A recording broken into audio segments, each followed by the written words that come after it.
Hello everyone, welcome to my channel. Navratri மூணா நாளான திருதியை அன்னைக்கு செம்பருத்தி பூவும் தாமரையும் வச்சு சுவாமிக்கு பூஜை பண்ணுறதும் தயிர் சாதமும் காராமணி சுண்டலும் நைவேத்தியம் பண்ணாலும் ரொம்ப நல்லது. இந்த தயிர் சாதம் எப்படி பண்ணுறதுன்றது பார்ப்போம். முதல்ல ஒரு கப் ரைஸுக்கு 2 கப் வாட்டரும் 1 கப் மில்க்கும் வச்சு ப்ரெஷர் குக்கரில் 4 விசில் விட்டு எடுத்து வச்சுக்கோங்க. அது சூடாக இருக்கும்போதே அதை நல்லா மசிச்சு எடுத்து வச்சுக்கணும். ஆறுனதுக்கப்புறம் பண்ணிங்கன்னா கட்டி தட்ட ஆரம்பிச்சிடும்.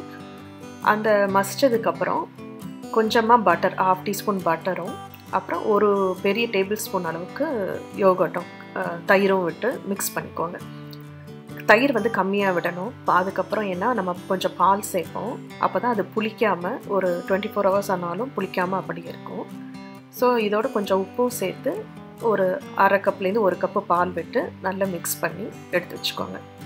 அதுக்கப்புறம் ஒரு பேனில் கொஞ்சமாக எண்ணெய் விட்டுட்டு அதில் கடுகு, அப்புறம் 1 டீஸ்பூன் கடலை பருப்பு,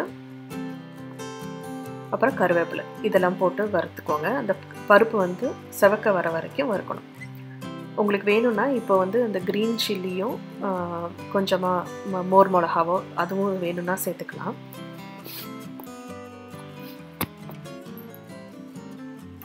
இது நல்லா செவக்க வறுந்ததுக்கப்புறமா அடுப்பு ஆஃப் பண்ணிட்டு இதை தயிர் சாதத்தோடு சேர்த்து கிளறிடுங்க.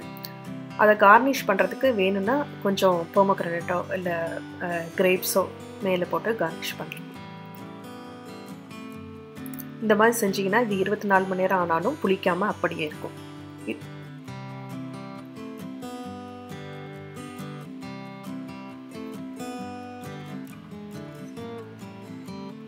இப்போ அடுத்து காராமணி சுண்டல் எப்படி பண்ணுறதுன்னு பார்ப்போம்.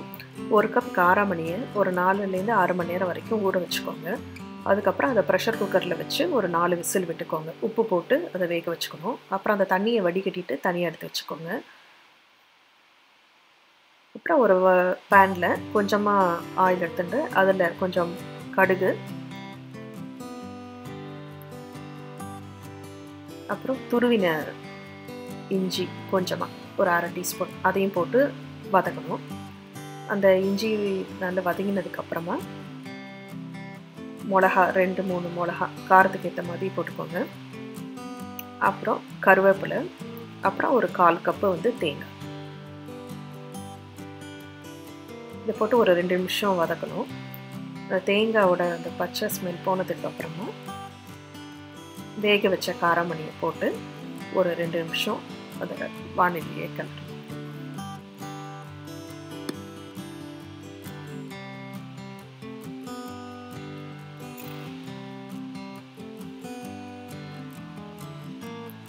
அவ்வளோதான்.